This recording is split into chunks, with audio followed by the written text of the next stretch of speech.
Lagi asik-asik liburan tapi masih harus siapin konten buat minggu depan? Ini dia rahasia Opsiana Podcast. Semua konten udah gue siapin terlebih dahulu, kemudian gue atur schedule-nya. Dan semuanya gue lakuin dalam satu aplikasi aja loh. Iya bener banget, gue pakai Anchor. Semua proses produksi podcast pun jadi cepat dan mudah. Liburan gue pun jadi aman. Semuanya berkat Anchor. Tunggu apa lagi? Langsung aja pakai Anchor.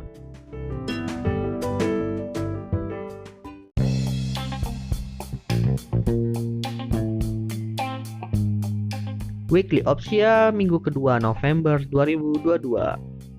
Di episode kali ini gue sudah memiliki beberapa berita dari dunia bisnis, startup, dan teknologi yang tentunya nggak boleh terlewatkan. Langsung aja ke informasi pertama.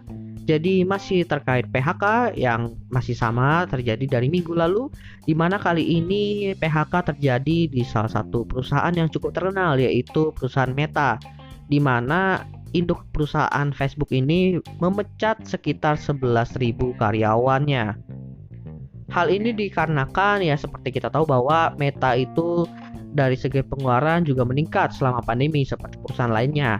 Ditambah masalah di mana jumlah pemasukan mereka itu berkurang, di mana ada beberapa sumber iklan mereka yang mulai hilang juga, seperti dari App Store yang mengeluarkan beberapa kebijakan terkait iklan.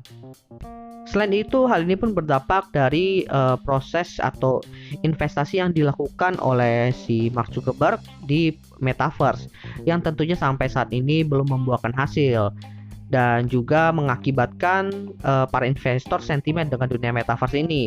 Akhirnya pun saham dari Meta sempat turun.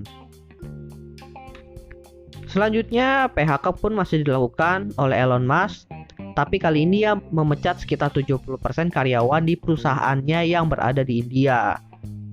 Selain kabar PHK tadi, ternyata ada sebuah kabar segar juga yang dilakukan oleh Elon Musk, di mana Elon Musk itu di perusahaan Twitter-nya berusaha meng-hire kembali beberapa karyawan mereka yang di PHK. Beberapa karyawan yang di PHK ini di-hire kembali karena ternyata mereka itu memiliki impact langsung kepada proyek-proyek yang Elon Musk itu ingin untuk diteruskan.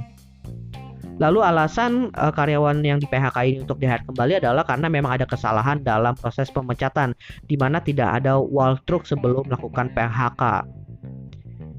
Itu kabar dari perusahaan di luar atau internasional. Nah sekarang kita bahas perusahaan yang ada di Indonesia, yaitu dari Goto.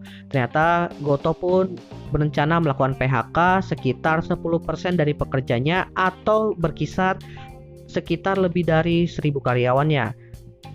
Hal ini dilakukan oleh Goto karena kembali lagi kepada target awal mereka, di mana di akhir tahun ini mereka berencana untuk mencapai profit. Dan untuk itu, akhirnya Goto memutuskan untuk menekan pengeluaran mereka. Berdasarkan beberapa artikel yang gue temukan, memang terjadi pembengkakan pengeluaran di perusahaan Goto itu terlebih di tahun 2021, di mana mereka melakukan hire yang bisa dibilang lumayan banyak di tahun tersebut, sehingga membuat pengeluaran perusahaan pun membengkak. Makanya langkah PHK ini dilakukan untuk tetap mencapai target yang telah ditentukan oleh Goto dan juga para investornya. Lanjut ke informasi kedua, kali ini terkait kredit. Jadi per September 2022 ini ternyata di perusahaan atau industri fintech itu sedang mengalami kredit bermasalah atau non-performing loan, di mana di per September 2022 jumlahnya itu bahkan tembus sampai 5,1 triliun rupiah. Setelah ditelaah, ternyata hal ini berasal dari dua jenis pinjaman. Yang pertama itu pinjaman tidak lancar atau menunggak sekitar 30-90 hari, di mana kenaikannya itu sekitar 106% dari 1,75 triliun menjadi 3,6 triliun daripada tahun yang lalu. Pinjaman tidak lancar ini ternyata paling banyak disumbang oleh debitur perorangan yang kalau ditelaah lagi berusia sekitar 19-34 tahun atau generasi milenial dan Gen Z.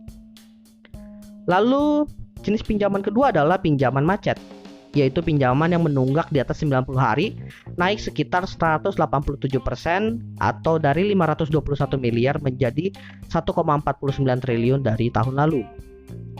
Dan ternyata masih sama setelah ditelaah, peminjam itu juga berada di rentang 19-34 yang menjadi kontributor terbanyak dalam pinjaman jenis ini. Lanjut ke informasi ketiga. Kali ini dari platform ride hailing yaitu Grab dan Gojek, mereka mendapat teguran dari DPR karena dianggap tidak menurunkan biaya sewa mereka yang seharusnya itu sekitar atau di bawah 15% sebagaimana yang termaksud dalam keputusan Menteri Perhubungan nomor KP 667 tahun 2022. Pada aturan itu, biaya sewa aplikasi seharusnya di bawah 15%, tapi implementasinya ternyata lebih dari 15%. Bahkan ada aplikasi lain pun yang bahkan menerapkan sampai 40%. Kementerian Perhubungan pun merilis survei terkait hal ini, di mana pendapatan per hari pengemudi ojek online, di mana hasilnya itu pendapatan per hari mitra itu ditaksir sama aja dengan beban operasional yang harus ditanggung alias impas. Tapi sampai berita ini dirilis ya, belum ada tanggapan dari pihak ride hailing ini. So kita tunggu aja kabarnya nanti seperti apa. Karena balik lagi memang beberapa bulan kemarin itu hal ini menjadi salah satu info yang cukup menarik untuk dibahas. Dan masuk ke informasi terakhir, kita masuk ke bidang cryptocurrency. Info kali ini berasal dari salah satu platform trading kripto yang cukup ternama yaitu Binance, di mana Binance itu dikabarkan batal melakukan akuisisi terhadap FTX. Buat yang belum tahu apa itu FTX itu adalah semacam platform trading untuk kripto juga, ya tidak jauh berbeda dengan Binance lah. Di mana kasusnya ini FTX itu membutuhkan suntikan modal agar dia itu tetap bisa bertahan dan bisnisnya tetap bisa beroperasi. Dan Binance digadang-gadang sebagai salah satu investor yang bisa membantu untuk menyelamatkan FTX dari kebangkrutan. Bahkan ya, hal ini menjadi cukup menarik karena pada awal tahun ini ya, valuasi dari FTX itu sendiri mencapai sekitar 32 miliar US dollar atau sekitar 501 triliun rupiah. Dan hal ini pun didapatkan dari penanaman modal oleh investor private. Jadi hal ini bisa dikatakan menjadi sebuah investment yang sangat menjanjikan saat itu.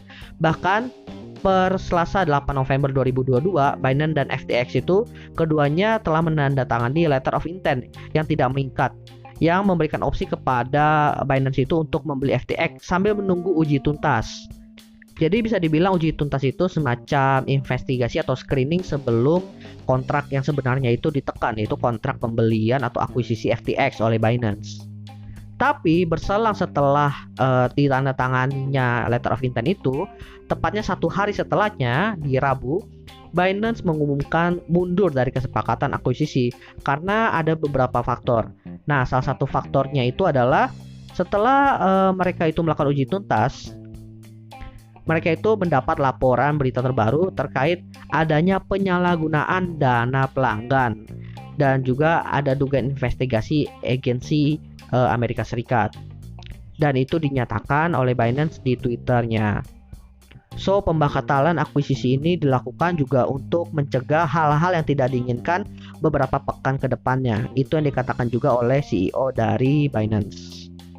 Oke, jadi itulah beberapa informasi dan juga update terbaru dari dunia bisnis, startup, dan teknologi di minggu kedua bulan November 2022.